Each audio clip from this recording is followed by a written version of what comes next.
Hello friends, இன்றைக்கி சூப்பரான ஒரு ஸ்வீட் ரெசிபி.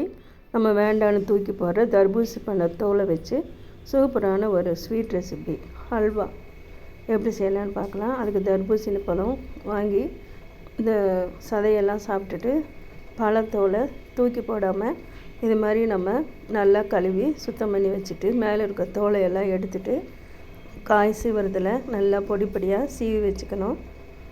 காய் சீவும் போதே தண்ணி நிறையா இருக்கும். அதனால் ஒரு பாத்திரத்தில் எடுத்து வச்சுட்டு இந்த தண்ணி மட்டும் நம்ம தனியாக வடிகட்டி எடுத்து வச்சுக்கலாம். ஒரு வடிகட்டி வச்சு வடிகட்டிக்கலாம். இல்லைன்னா வெள்ளை காட்டன் துணி இருந்தால் அதில் போட்டு இந்த தண்ணியை மட்டும் நல்லா வடிகட்டி எடுத்துக்கலாம். பாருங்கள், தண்ணி நிறையா இருக்கும். இந்த தண்ணியை நம்ம வேஸ்ட் பண்ண வேண்டாம். அதே நம்ம சர்க்கரையோ அல்லது சால்ட்டோ போட்டு அதை நம்ம குடிச்சிக்கலாம். வேஸ்ட்டாக கீழே ஊற்ற வேண்டாம். இப்போ ஒரு பாத்திரத்தில் ரெடியாக எடுத்து வச்சுருக்கேன். நான் இதோட சேர்த்து போடுறதுக்காக முந்திரி பருப்பு போடலை. இன்றைக்கி நான் திராட்சை தான் எடுத்து வச்சுருக்கேன். 2 வகை திராட்சை எடுத்திருக்கேன். ப்ரௌன் கலரும் பிளாக் கலரும் எடுத்திருக்கேன். இப்போ ஸ்டவ் பற்றி வச்சு ஒரு பேன் வச்சுருக்கேன். இப்போ நான் அதில் 2 ஸ்பூன் நெய் நான் போட்டுக்கிறேன். நெய் நல்லா உருகணும். நீங்கள் திராட்சைக்கு பதிலாக உங்களுக்கு விருப்பமான நட்ஸ் நீங்கள் போட்டு நெய்யில் நல்லா ஃப்ரை பண்ணி எடுத்துக்கலாம். இப்போ இந்த திராட்சை நல்லா வறுபட்டுறணும். நல்லா பால் மாதிரி நல்லா பாருங்கள், பெருசாக நல்லா அது ஃப்ரை ஆகி வந்ததும் ஒரு தட்டில் நம்ம எடுத்து மாற்றிக்கலாம். அதுக்கப்புறமா அதே கடையை நம்ம யூஸ் பண்ணிக்கலாம். ரெடி பண்ணி வச்சுருக்கிற தர்பூசணி பழத்தை அதை போட்டு நெய்யிலேயே நல்லா வதக்கணும். கொஞ்சம் நல்லா வதக்கிட்டு ஒரு பிஞ்சு சால்ட்டு மட்டும் போட்டு ஒரு மூடி போட்டு மூடி வச்சிடலாம். நல்லா வெந்துடும். பாருங்கள், ஒரு பிஞ்சு சால்ட்டு போடுறேன்.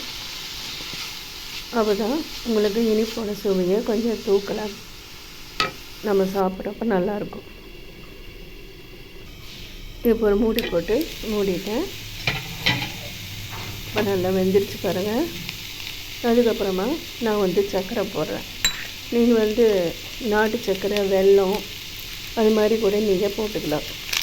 நான் ஒயிட் சுகர் தான் போடுறேன். நம்மளோட இனிப்புக்கு அந்த மாதிரி நம்ம போட்டுக்கலாம். இந்த தர்பூசணி பழம் பார்த்திங்கன்னா அவ்வளோ ஸ்வீட்டாக ரொம்ப இனிப்பாக இருந்தது. அதனால் நான் கொஞ்சமாக தான் நான் சர்க்கரை போட்டிருக்கேன். அதுக்கப்புறமா கலருக்காக நான் கேசரி பவுடர் கொஞ்சம் சேர்த்துருக்கேன். போட்டு இதை நல்லா மிக்ஸ் பண்ணிடலாம்.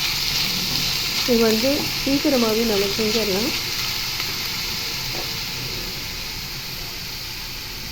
அதுக்கப்புறமா நான் பைனாப்பிள் எசன்ஸ் நான் ஊற்றுறேன். நீங்கள் அதுக்கெல்லாம் ரோஸ் வாட்டர் இருந்துச்சுன்னா ரோஸ் வாட்டர் ஊற்றிக்கலாம்.